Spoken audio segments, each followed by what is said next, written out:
I think I did pretty well under the circumstances. Welcome to MsMojo, and today we're counting down our picks for the top 10 old Hollywood actors who were blacklisted. Hey! Quit stalling, get back to work! For this list, we're ranking the thespians from old Hollywood that faced moments in their career where they struggled to find work. These periods of being blacklisted don't need to have been permanent for inclusion on our list, but these actors at one point were considered persona non grata over in Tinseltown. Did any of these stories surprise you? Let us know in the comments. Number 10, John Garfield. The dough rolling in and the dough rolling out. You begin to dream this can go on forever.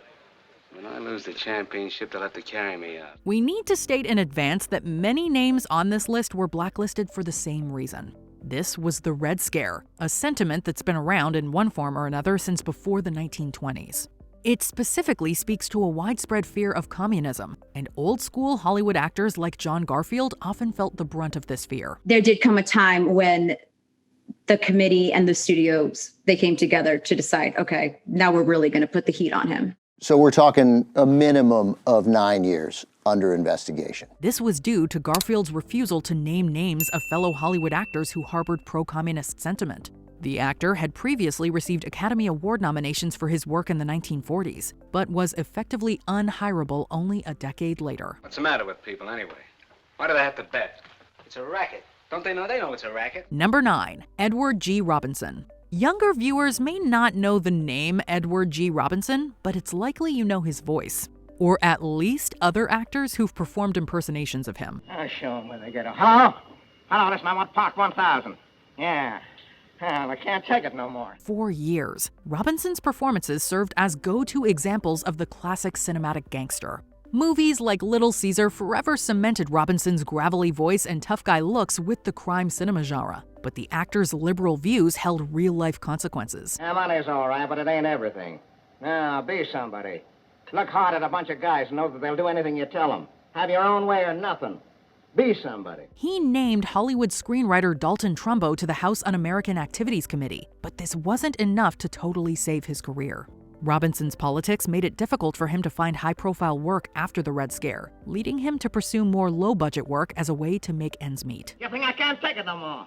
Well, listen, you crummy, flat-footed copper, I'll show you whether I lost my nerve and my brains. Thanks, Rico, old boy. Number 8, Lena Horne. All I do is pray the Lord above will let me walk in the sun once more. Lena Horne is a legendary figure of stage and screen, a triple threat in acting, singing, and dancing. She's also long been associated with the fight for civil rights, but her road fighting for equality wasn't always easy. She did indeed walk the walk, and she was indeed at the March on Washington where she said one word, she said freedom. She did indeed arrange the midnight flight for Dr. King, and she was the last person with Mr. Evers. Specifically, it was Horne's association with musician, actor, and athlete Paul Robeson that affected her career during the 1940s and 50s. Horne herself had already made headlines when she objected to segregation policies during her USO tour of World War II. Her collaboration with Robeson in 1941 further stoked the flames of controversy, thanks to Robeson's unapologetically left-leaning political activity. Horne would eventually come out the other side as a Hollywood icon, maverick, and legend, but her struggles underline the tumultuous political climate of the day. And when Paul Robeson told me, that's all right, your grandchildren will see it better, he didn't know I'd still have to wait. Now I've got a great-grandson, and wonder how long he's going to have to wait. Number 7, Burl Ives. The voice of Burl Ives is one we hear every year around the holiday season. What's the matter? Haven't you ever seen a talking snowman before? Ives's work on the Rankin & Bass Rudolph the Red-Nosed Reindeer is certainly iconic, but the man was already a respected voice in folk music long before his association with the Yuletide. However, Ives also came under fire in 1950 when he was called out within the right-wing propaganda pamphlet Red Channels. As a result, he was called to testify to the House Un-American Activities Committee 2 years later. How'd you find out about Cade, anyway? That guy I saw you talking to in the bar the other night, the one they call Rabbit? He named names to alleviate the blacklist put upon him during the intervening years, but this too had a cost. It cost Ives the respect of some of his peers, including musician Pete Seeger, but it allowed him to once again work in Hollywood. You know, they had me real scared. You know, I've wasted so much time. You know, I've got a million different kinds of feelings left in me. And I want to use them. I want to use them all. Number 6, Uta Hagen. Even at a very young age, we have experienced, to a degree, a sense of betrayal. Lena Horne wasn't the only Hollywood actor to suffer as a result of their association with Paul Robeson.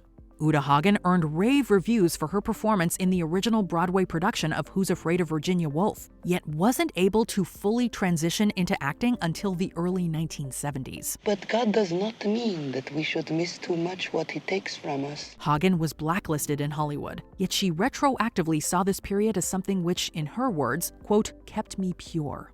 It was Hagen who ultimately had the last word as well, becoming a celebrated acting coach and teacher with such high-profile students as Gene Wilder and Robert De Niro. We never know exactly what's going to come.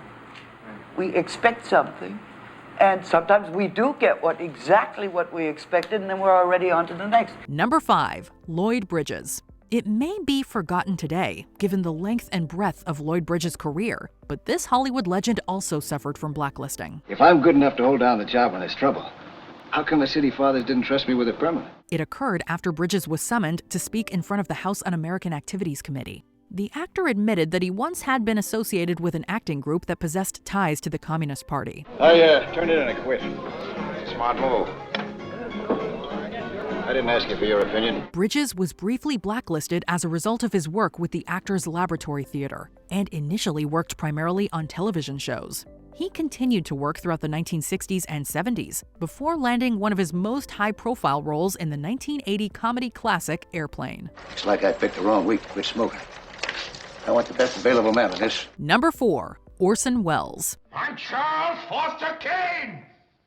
I'm no cheap, crooked politician trying to save himself from the consequences of his crimes. We need not worry about the legacy of Orson Welles too much. After all, this is the man who brought us some of Hollywood's most important pictures, from Touch of Evil to Citizen Kane. The working man and the slum child know they can expect my best efforts in their interests. Still, Welles was another who was named in the aforementioned red channels, although the filmmaker and actor was working in Europe while much of the Red Scare raged at home. It was this flight to Europe, combined with the ups and downs of Welles's relationships with Hollywood producers, that hampered a once flourishing career.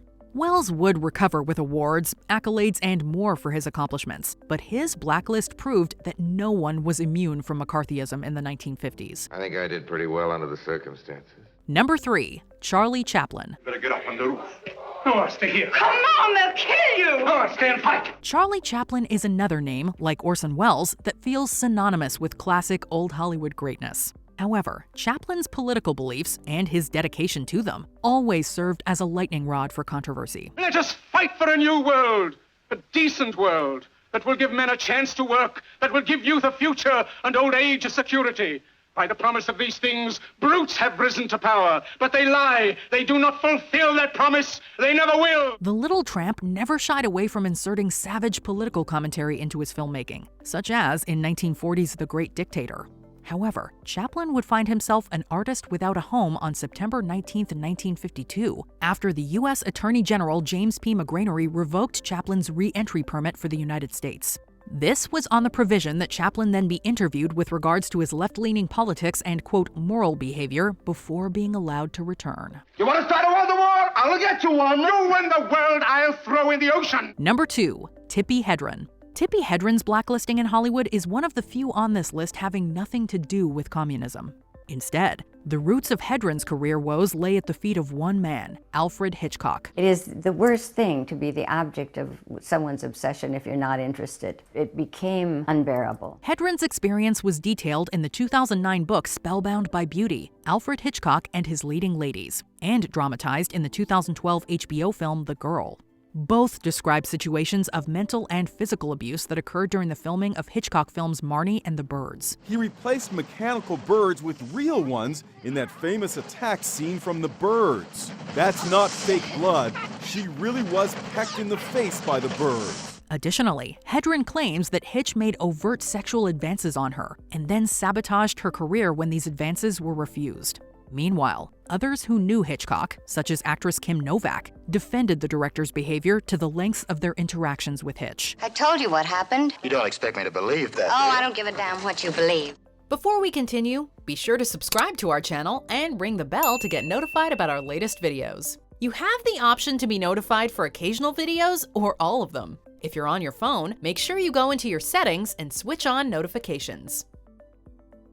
Number 1. Jean Seberg. Comment tu peux savoir que j'ai peur? Dès qu'une fille dit que tout va très bien et qu'elle n'arrive pas à allumer sa cigarette, eh bien c'est qu'elle a peur de quelque chose. Je ne sais pas de quoi, mais elle a peur. Jean Seberg entered the cinematic pantheon when she starred in Jean-Luc Godard's Breathless in 1960. However, her personal life was fraught with peril and paranoia, thanks to Seberg being targeted by the FBI. This was due to Seberg's association with the Black Panther Party, an association that led to Seberg being the victim of an FBI smear and spying campaign titled COINTELPRO. She has a history of donations to civil rights groups. She's a sympathizer, sir. I think she could be useful.